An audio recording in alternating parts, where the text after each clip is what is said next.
Իսկ միջև դա տեղի կունենա, ես ուզում եմ մի կարճ մեկնաբանություն անել այսօր առավոտյան, քանի որ պարոն Ալեքսանյանն էր նիստը վարում, ես այդ արձանագրումը պիտի անեի հիմա, երբ որ ես եմ վարում։ Նախ ուզում եմ երկրորդել պարոն Ալեքսանյանի առավոտյան արած մեկնաբանությունը եւ նաեւ իմ կողմից ասել, որ երեկվա նաեւ դրվագը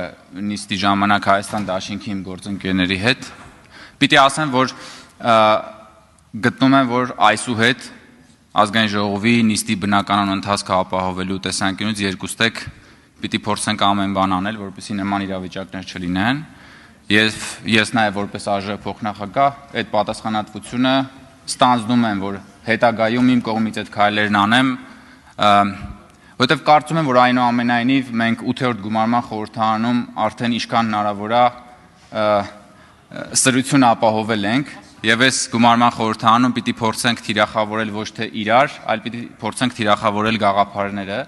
Ես իմ տեսանկյունից կփորձեմ դա հնարավորինս անել, իհարկե պահպանելով քաղաքական բանավեճի սրությունը, բայց միևնույն ժամանակ ապահովելով Ազգային ժողովի նիստերի բնականon ընթացքը